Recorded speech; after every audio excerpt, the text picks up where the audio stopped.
wabarakatuh. Shalom, selamat siang, Om Swastiastu, Namo Buddhaya, dan salam kebajikan bagi kita semua. Halo Sobat Pelajar, perkenalkan nama saya Maria Vinisia Kepoling, biasa dipanggil Maria atau Vinisia.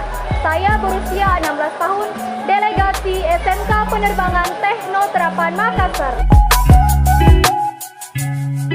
Baik teman-teman, saya akan menjelaskan apa itu arti duta pelajar menurut saya pribadi. Duta pelajar adalah di mana tempat kita telah dipilih dan melalui tahap-tahap tertentu. Dengan adanya duta pelajar, kita juga diasah untuk berpikir secara kritis dan kreatif dan dapat memberikan hal-hal positif kepada setiap orang yang berada di sekitar kita. Mungkin hanya itu yang dapat saya sampaikan. Saya ucapkan terima kasih.